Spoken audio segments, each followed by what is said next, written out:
북한은 이처럼 50여 개국에 5만 8천 명의 근로자를 파견하고 있습니다. 주로 러시아나 중국의 공장, 건설 현장 등에 보내져 강도 높은 노동에 시달립니다.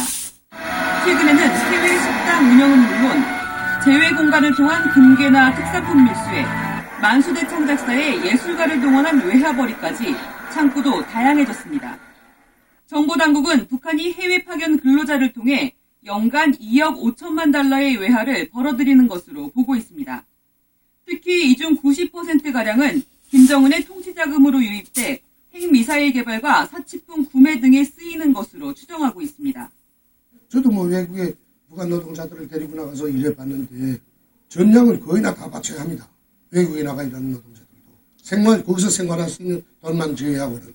마약이나 위조 지폐에 대한 국제사회의 단속이 강화되자 북한은 의료진을 통한 납태 시술과 해킹 조직의 사이버 도박 등에도 손을 대고 있는 것으로 알려졌습니다. KBS 뉴스 고은입니다. 북한의 김정은은 앞으로도 위성을 더 많이 쏘아 올려야 한다며 장거리 미사일 발사를 계속할 뜻을 분명히 했습니다. 국제사회의 대북 압박에 대해서는 강한 불쾌감을 드러내며 반발했습니다. 한승현 기자입니다. 북한군의 사열 속에 김정은이 연회장에 들어섭니다. 미사일 발사에 동원된 수백 명의 과학자와 기술자들을 불러 자축하는 행사입니다. 이 자리에서 김정은은 미사일 개발은 김일성과 김정일의 유훈임을 강조하며 앞으로 실용위성들을 더 많이 쏘아 올려야 한다고 말했습니다. 과학연구 사업에 총매진하여 앞으로 주체조선의 실용위성들을 더 많이 쏘아 올려야 한다고 말씀하셨습니다. 국제사회의 경고에도 불구하고 장거리 미사일 발사를 계속하겠다는 것입니다. 김정은은 또 적대 세력들이 북한을 질식시키려 한다며 대북 제재와 압박 움직임에 대해 강하게 반발했습니다. 최근 적대 세력들이 그 어느 때보다도 우리를 질식시키려고 피눈이 되어 날뛰고 있는 복잡한 정세 속에서 이번 행사에는 김정은의 부인 리설주가 4개월 만에 모습을 드러냈고 북한 TV에 등장해 핵 미사일 도발을 도맡아 발표해온 아나운서 리춘희도 이례적으로 참석해 눈길을 끌었습니다. 또 모란봉 악단이 지난해 말 베이징 공연 철수 이후 처음으로 축하 공연에 나서며 본격적으로 활동을 재개했습니다. KBS 뉴스 한승현입니다. 이런 가운데 북한군 수뇌부는 연일 김정은에 대한 충성 다짐과 대남 위협 발언을 쏟아내고 있습니다. 특히 내일 김정일의 생일을 앞두고 발언 수위가 도를 넘고 있는데요. 계속해서 김명주 기자가 보도합니다. 김일성, 김정일 부자 시신이 안치되어 있는 금수산 태양궁전 광장에서 북한군 장병들이 행진을 이어갑니다. 김정일의 생일인 광명성절을 앞두고 김정은에게 집단으로 충성을 맹세하는 예식입니다. 정령적 본부를 다해 나가겠다는 것을 주체의 최고 성지 금산 태양궁전에서 위대한 김정은 동지께 다시 한번 굳게 맹세합니다. 특히 군소열 1위인 황병선은 박영식 인민무력부장에 이어 쳐서 몰골을 볼품없이 만들겠다는 뜻의 죽탕쳐 버리겠다는 위협성 막말을 또 쏟아냈습니다. 평양에서 열린 중앙보고대회에는 군 수뇌부뿐 아니라 당정의 핵심 간부들까지 총출동해 김정은에 대한 충성을 다짐했습니다. 경의하는 원수님의 영도 따라 백두의 행군길을 끝까지 이어나가야 하겠습니다. 이런 가운데 북한의 선전 매체는 다음 달 예정된 한미 군사훈련이 반드시 남북관계를 핵전쟁의 문턱으로 몰아갈 것이라고 주장했습니다. 북한의 이딴 충성 다짐과 위협 행보는 갈수록 고립이 심화되는 상황에서 군사적 긴장감을 조성해 대북 압박에 맞대응하겠다는 의도로 분석됩니다. KBS 뉴스 김명주입니다. 개성공단 임금의 70%가 핵개발 등에 쓰이는 것으로 파악됐다는 홍영표 통일부 장관의 발언을 놓고 오늘 국회에서 설전이 벌어졌습니다. 홍영표 장관은 개성공단 근로자 임금이 핵개발 등에 유입됐을 가능성이 크지만 확증은 없다면서 자신의 발언이 와전됐다고 해명했습니다. 양민호 기자입니다. 개성공단 임금 70%가 당에 상납돼 북한 핵무기 개발 등에 쓰이는 것으로 파악됐다는 홍영표 장관의 발언을 놓고 야당 의원들은 근거를 대라고 요구했습니다. 핵무기 개발에 쓰이기 때문에 폐쇄한 거 아니에요. 그러니까 근거가 있다는 것이죠. 예? 근거가 있다. 그럼 근거를 대셔야지.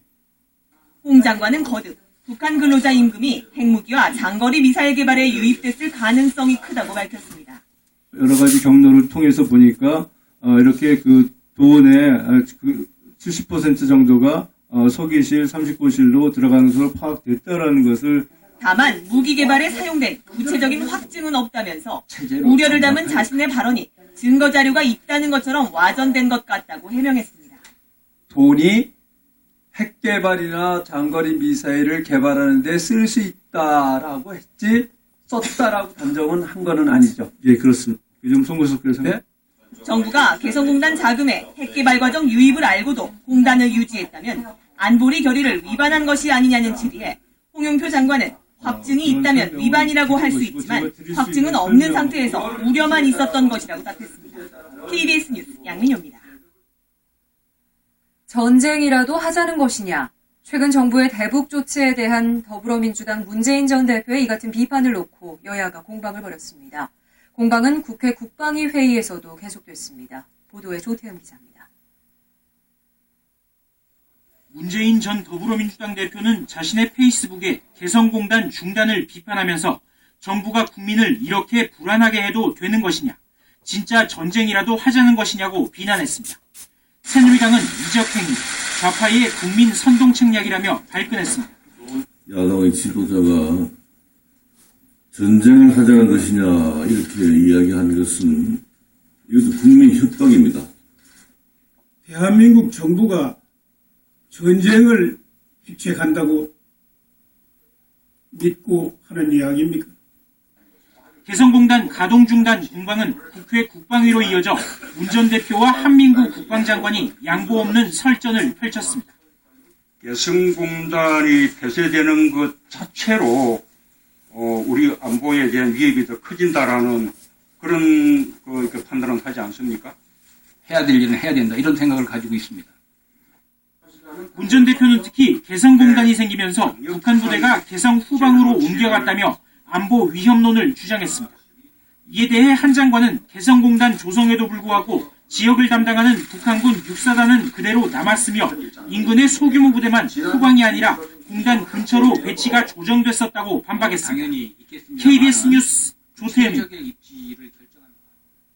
원유철 새누리당 원내대표가 오늘 국회 교섭단체 대표연설에서 우리도 자체 방어를 위한 핵 보유를 고민할 때가 됐다며 핵 무장론을 다시 제기했습니다. 김경수 기자가 보도합니다. 비가 올 때마다 옆집에서 우산을 빌려 쓸 수는 없다는 표현으로 원유철 새누리당 원내대표는 미국의 핵우산에만 의존할 수 없다고 강조했습니다. 한반도 비핵화 선언은 북한의 4차례 핵실험으로 무의미해졌다며 특단의 조치가 필요하다고 말했습니다. 이제 우리도 자위권 차원의 평화의 핵과 미사일로 대응하는 것을 포함하여 생존 전략을 고민해야 할 때입니다. 평화의 핵 확보 방법으론 미군의 전술핵 재배치나 북한 핵 포기 시 폐기를 전제로 한 자체 핵 개발안을 제시했습니다. 우리의 안보는 그 누구도 지켜줄 수도 대신할 수도 없습니다. 우원 원내대표는 또 노동, 금융 등 4대 개혁을 완수해 도약의 발판을 마련해야 한다며 법안 통과를 위한 야당의 대승적 결단을 촉구했습니다.